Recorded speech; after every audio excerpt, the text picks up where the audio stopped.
pasar umum lah itu sunyi ya, berduka dengan meninggalnya Abdul Muttalib. Ketika itu Nabi berumur 8 tahun. Nah, sebelum Abdul Muttalib meninggal dunia, maka Nabi Abdul Muttalib berwasiat kepada anak-anaknya, terutama kepada Abu Talib, agar supaya sepeninggalannya nanti Muhammad kecil ini akan diasuh oleh Abu Talib. Nah, itu memang wasiat pesan dari Abdul Muttalib. Nah, ketika Abdul Muttalib meninggal dunia, maka Abu Talib lah yang menjaga, memelihara Nabi.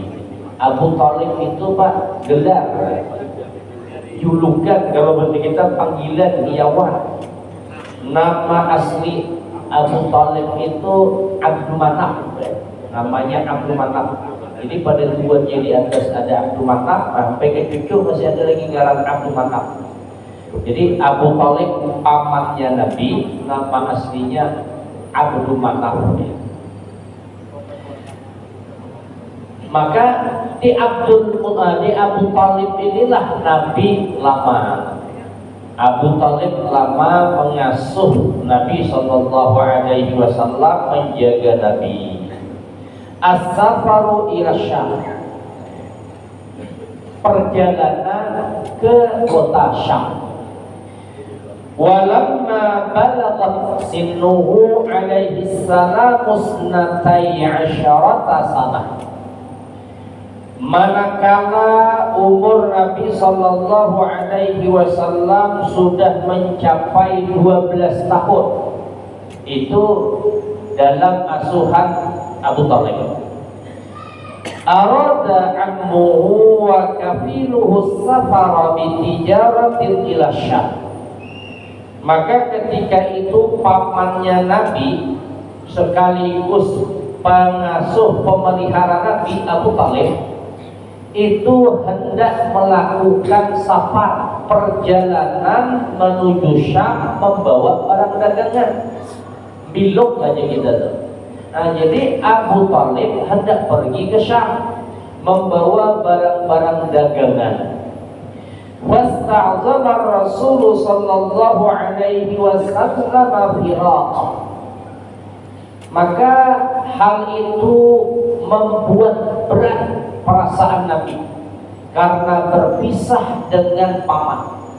Karena selama ini pamannya yang mengasihi, menyayangi, mengasuh, yaitu Abu Talib.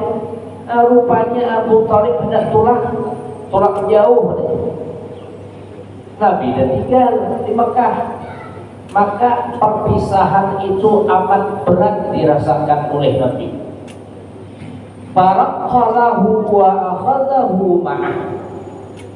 Maka Abu Talib pun kasihan dengan Nabi. Kalau di dalam kitab lain disebutkan Nabi itu kalau bahasa kitanya berpiruhot, gitu. Muti tangan paman. Paman jangan tinggalkan aku pada umpat juga, punya kamar tulak umpat, nah itulah. Kalau bahasa bajanya berpiruhot, gitu. Nah, muti tangan paman. Aku ada umpat juga. Maka kasihan Abu Talib. Akhirnya Abu Talib bawa keponakannya itu pergi ke Syam. Nah, ini awal mula Nabi pergi ke Syam. Wa hadhihi hiya rihlatul ula wa lam yanqusu fiha illa qalilan. Inilah perjalanan pertama yang dilakukan Nabi. Jadi di umur 12 tahun diajak oleh pamannya pergi berniaga ke negeri Syam. Dan tidak lama sampailah mereka. Wa qad asyrafa ala rijalil qafilati wa hum bi qurba Busra Buhairar Rahib. Rupanya ketika sampai kafilah-kafilah dagang, rombongan Abu Talib beserta Nabi sampai di dekat Busra. Jadi Busra itu Pak suatu kampung, desa perbatasan antara biladil Arab, ya negeri orang Arab, ke Syam. Jadi antara Arab dan Syam perbatasannya itu ada namanya daerah Busra, itu perbatasan antara negeri Arab dan Romawi Syam, perbatasannya Busra. Maka ketika rombongan kafilah dari Mekah itu sampai ke Busra, dekat di Busra rupanya ada pendeta, seorang pendeta yang bernama Buhairah. Itu sedang mengamati rombongan kafilah dagang dari Mekah. Fasa'alahum amma ra'ahu fi kutubihimil muqaddasah min bi'tsati nabiyyin minal arabi fi hadzal zaman. Maka pendeta Buhairah itu pun mendatangi rombongan kafilah dagang dari Mekah yang Nabi ada di dalamnya. Pendeta itu menanyakan kepada rombongan itu tentang seorang Nabi yang pendeta itu teliti dan baca di dalam kitab-kitab mereka yang terdahulu, kitab Taurat, kitab Injil, itu memang menceritakan kedatangan seorang Nabi akhir zaman, bahwa Nabi akhir zaman itu datangnya dari negeri Arab dan masa-masanya ini sudah sampai begitu. Jadi istilah kita inilah, ketika rombongan paman Nabi dan Nabi ada di dalam rombongan itu sampai di Busra, maka pendeta yang ada di Busra itu pendeta Buhairah namanya. Takutlah dengan rombongan itu.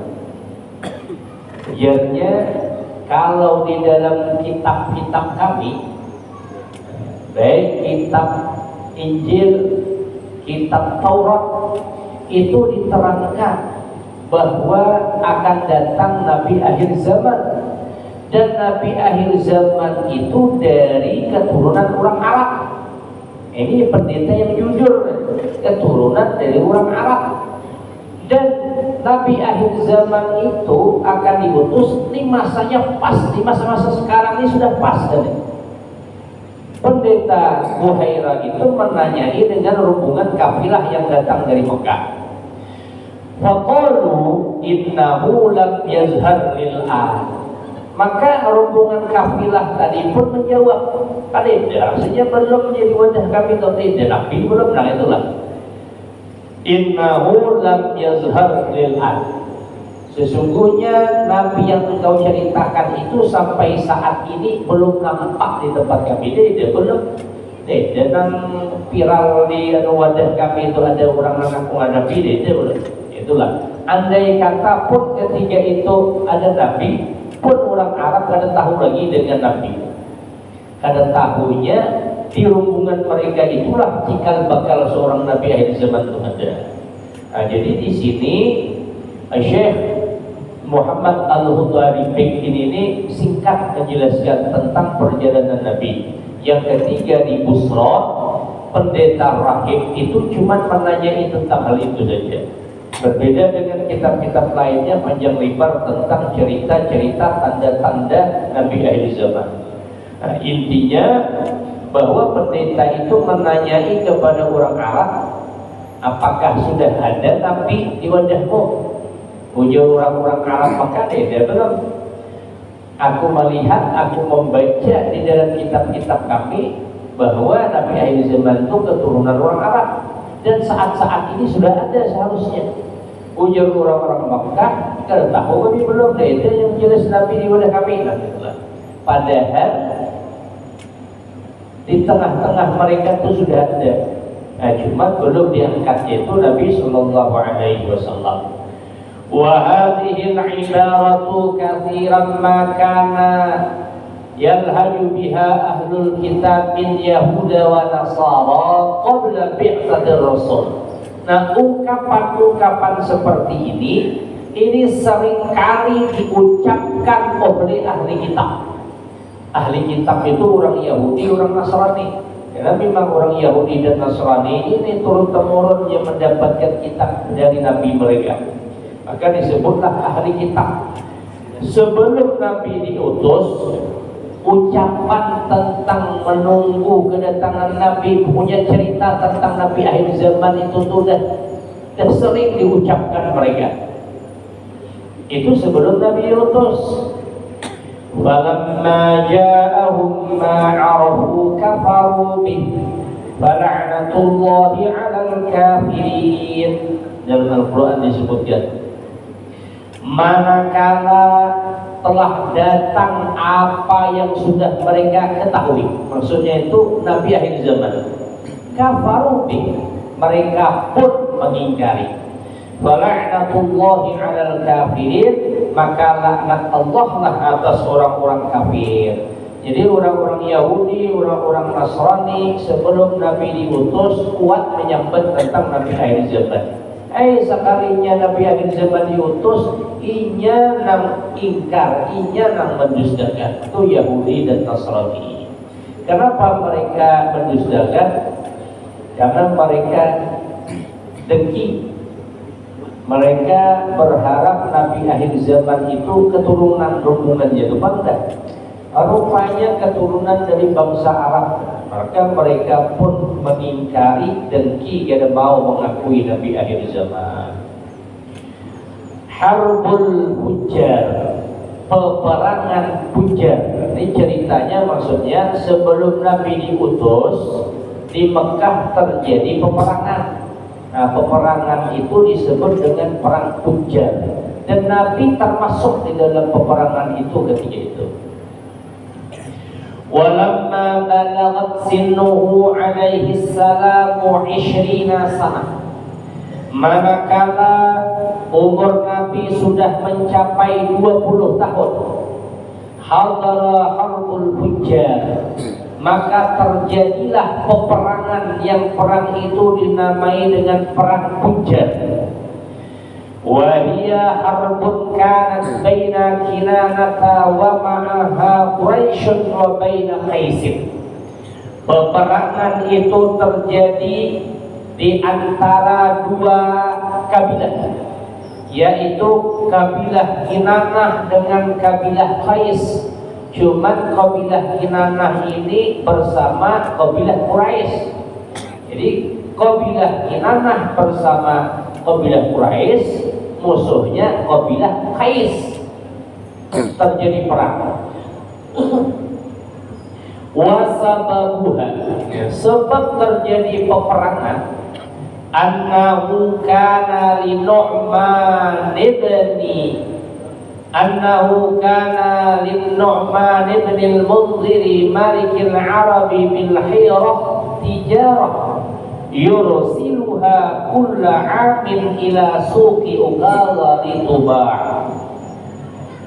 Sebab terjadinya ada seorang yang bernama Nu'man bin Mundhir.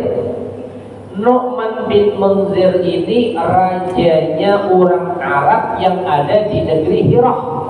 Jadi negeri Hirah itu perbatasan lah antara Arab dengan Persia. Jadi ada sebuah negara Hirah. Nah, di situ ada namanya Nu'man bin Mundhir. Nah, Nu'man bin Mundhir inilah raja di tempat itu, namanya negeri Hirah. Jadi si Nu'man bin Mundhir ini itu punya barang dagangan. Setiap tahun barang dagangannya itu akan dikirim ke pasar Ukaz. Jadi pasar Ukaz itu ada di Mekah dahulu, pasar tahunan, Mbak. Jadi pasar itu setahun sekali dibuka. Jadi setahun sekali itu istilahnya pamerannya, pokoknya apa-apanya di sana. Nah, jadi pasar Ukaz setiap setahun sekali dibuka. Nah, maka Nu'man bin Mundhir ini punya banyak barang dagangan, setiap tahun itu dijajakan di pasar Ukaz gitu, supaya dijual belikan. wa kana yursiluha fi amali rajulin dhi min'atin wa syarfin fi qaumihi liyujizaha. Maka si Nu'man bin Munzir ini itu senantiasa mengirimkan barang-barang dagangannya itu di dalam pengawalan seorang laki-laki yang kuat yang disegani di tengah-tengah kaumnya, agar supaya barang dagangannya itu sampai ke ukas. Jadi artinya tuh mungkin kayaknya Yahidiyah ya juga, Anda bawa barang ini kemana suatu tempat, siapa yang bawa? Ini yang pembawa, ini pendidik ini harus orang kuat, ada itu. Jadi si Nu'man ini barang dagangannya ini supaya sampai ke ukas, kada dirampok orang, kada diambil orang, maka yang membawa barang dagangannya ini dia menyewa seseorang yang memang kuat, pemberani, orang jagau gitu. Dah jagau disegani orang. Nah, ketika barang dagangan itu dibawa sampai ke tujuan tanpa ada rintangan, artinya orang hendak merampas kedewani karena di situ ada orang jagau, ataupun kaumnya hendak mendekati, hendak mampir, oh situ ada orang yang disegani, akhirnya terjadi. Maka si Nu'man bin Munzir ini mencarilah seorang laki-laki yang kuat yang disegani di tengah-tengah kaumnya supaya bisa menyampaikan barang dagangannya itu ke pasar ukas gitu. Fajalasa yawman wa indahu al-Bara bin al-Qais al-Kinani wa kana fatikan khali'an khala'ahu qaumuhu li kasrati syarrihi wa Urwa bin Uqbah ar-Rihal. Nah, pada suatu hari si Nu'man ini duduk bersama dua orang laki-laki. Satu namanya Barak bin Qais. Barak bin Qais ini orang Kinanah. Barak ini adalah seorang pemberani, cuman sudah dikeluarkan dari kelompok kaumnya dikarenakan banyak keburukan yang dilakukan oleh Barak. Jadi Barak ini orang Kinanah, orang jagau, cuman mengismati, ya itulah bahasa kita. Orang jagau mengismati. Jagaunya ini kada pilih-pilih. Kalau ada istilah orang Bahari, namun pencari itu jangan pang di kampung Surana tuh paham juga orang Bahari itu. Mau ada pencari itu kemana kah?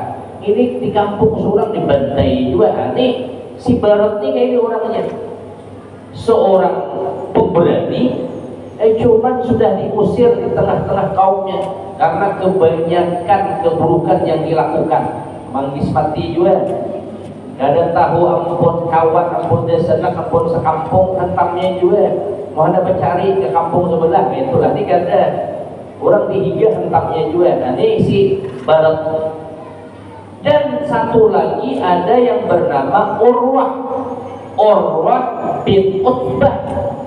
Ini seorang pengembara. Jadi ketika Nu'man suatu hari duduk, di tengah-tengahnya ada dua orang.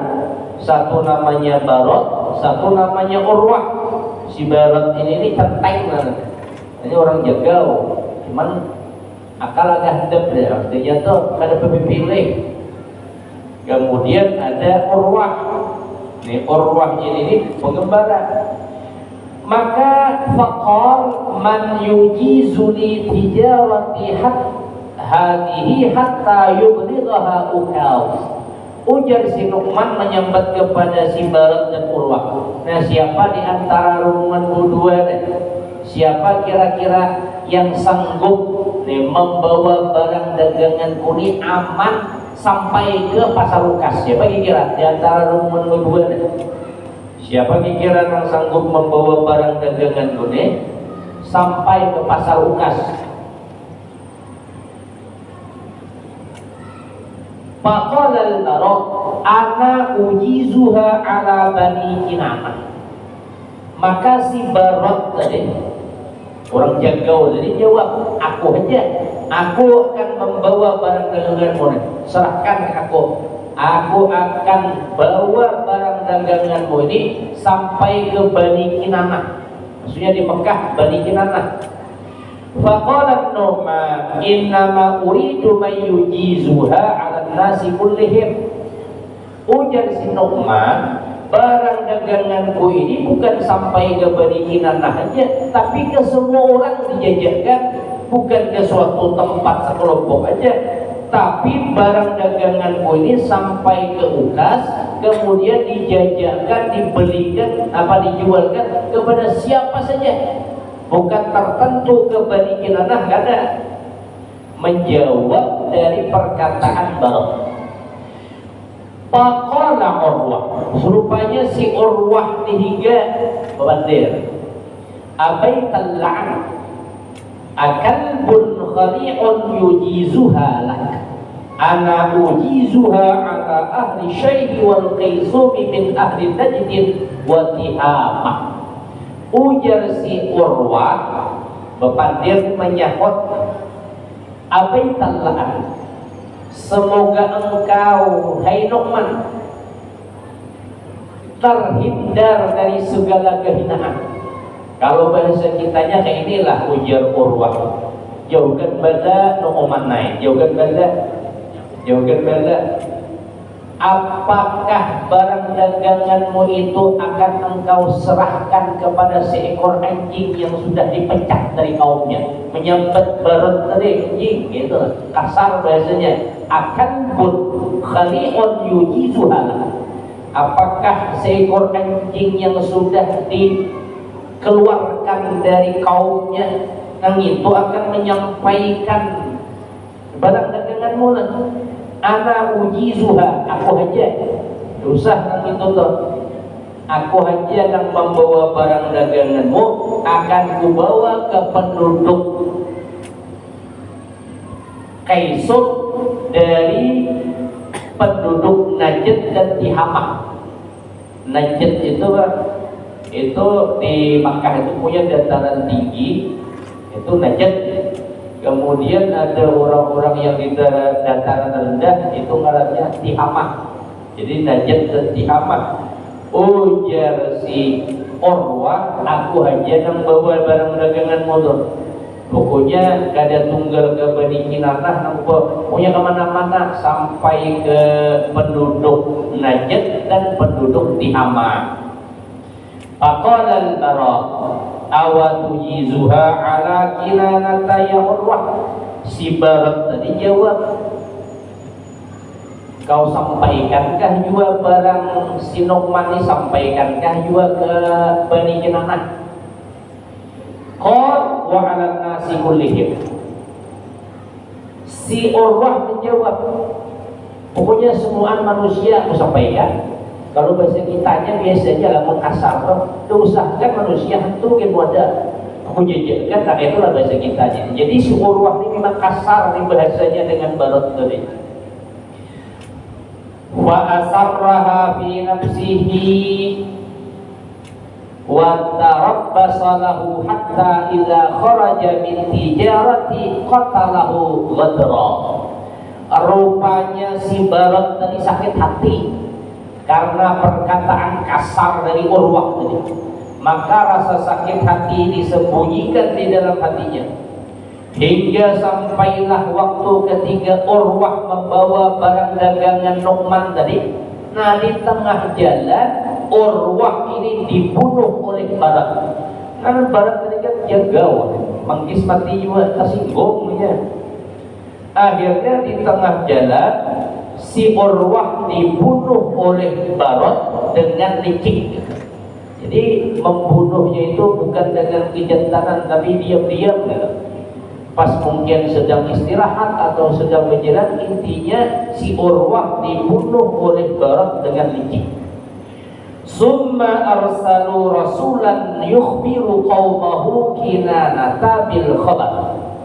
Kemudian si Barat pun mengirimkan utusan ke Bani Kinanah, mengkhabarkan berita bahwa si Barat telah membunuh kabilah dari kabilah Qais. Wa yuhadiruhum Qaisan qauma Urwah. Maka si Barat pun memperingatkan kepada kaumnya Bani Kinanah supaya berhati-hati terhadap kabilah Qais. Karena kabilah Qais ini adalah kaumnya Urwah. Karena pada masa lalu kan, pada masa-masa jahiliyah itu perang antar suku itu bukunya sering terjadi. Hanya satu orang bermasalah habis sekampungan perkelahian, sesukuan. Itu zaman dulu tuh. Jadi permasalahannya ini sebenarnya enteng antara Barat dengan Urwah. Si Urwah ini kabilah Qais, si Barat ini kabilah Kinanah. Karena si Barat membunuh Urwah, perang suku jadinya. Nah, jadi perang suku ini, kabilah Qais ini menghimpun pasukan, dibawanya lah kabilah-kabilah yang lain. Si kabilah Kinanah ini pun membawa kabilah-kabilah lain, termasuklah kabilah Quraisy. Nah, kabilah Quraisy termasuk Nabi di dalamnya. Nah, itu maksudnya tuh. Jadi ketika Nabi berumur 20 tahun terjadi perang Bujar. Yang perang itu sebenarnya masalahnya cuma satu orang cuma. Nah, karena satu orang ini terbunuh dari kabilah Qais, maka kabilah Qais ini menuntut balas, akhirnya terjadi perang. Maka disebut dengan perang Bujar. Perang ketika itu perang amat dahsyat, karena beiyaan itu. Kalau istilah kita dijauhkan balaan, kalau istilah kita di pilihannya bapak orang Banjar, orang Jawa lagi. Sekali nang Banjar bawa orang Madura, orang Bugis bawa ijen, nang Jawa pernah semuanya bawa habis perang suku jadinya. Nah, jadi masalah-masalah sepele terjadi di zaman sebelum Nabi diangkat menjadi Nabi. Nah, ketika Nabi diangkat menjadi Nabi, agama Islam tersebar, Fathu Mekah pun sudah terjadi, maka ada lagi perang-perang ketika itu. Kalau memang ada satu permasalahan satu, cuma itulah yang bertanggung jawab. Yang membunuh balas bunuh. Kalau seandainya yang terbunuh di keluarganya memaafkan, lebih bagus lagi. Kalau nya kada suka bunuh, kada ada lagi Islam perang sekampungan, perang apalagi perang suku kada ada lagi. Itu setelah Islam tersebar dan Islam jaya di Mekah. Insya Allah dalam pertemuan selanjutnya kita lanjutkan. Mudah-mudahan ada manfaatnya. Ala hadhihi niyyah wa likulli niyyatin shalihah ila hadratin Nabi. Al-Fatihah. A'udzu billahi minasyaitonir rajim. Bismillahirrahmanirrahim. Alhamdulillahirabbil alamin arrahmanir rahim maliki yaumiddin. Iyyaka na'budu wa iyyaka nasta'in ihdinas siratal mustaqim siratal ladzina an'amta 'alaihim ghairil maghdubi 'alaihim waladdallin. Bismillahirrahmanirrahim. Alhamdulillahirabbil alamin wassalatu wassalamu ala asyrafil anbiya'i wal mursalin Sayyidina wa maulana Muhammad wa ala alihi wa sahbihi ajma'in. Allahumma anfa'na bima 'allamtana wa 'allimna bima yanfa'una wa zidna 'ilman nafi'an wa fahman wa hifdhan wa hidayatan wa tawfiqan. Allahumma akhrijna min dhulumatil wahmi wa akrimna bi nuril fahm. Allahumma faqihna fid din wa 'allimna at-ta'wil. Rabbana atina fid dunya hasanah wa fil akhirati hasanah wa qina 'adzabannar. Wa sallallahu ala sayyidina Muhammad wa ala alihi wa sahbihi wa sallam. Subhana rabbika rabbil izzati amma yasifun. Wassalamun ala mursalin walhamdulillahi rabbil alamin. Assalamualaikum warahmatullahi wabarakatuh.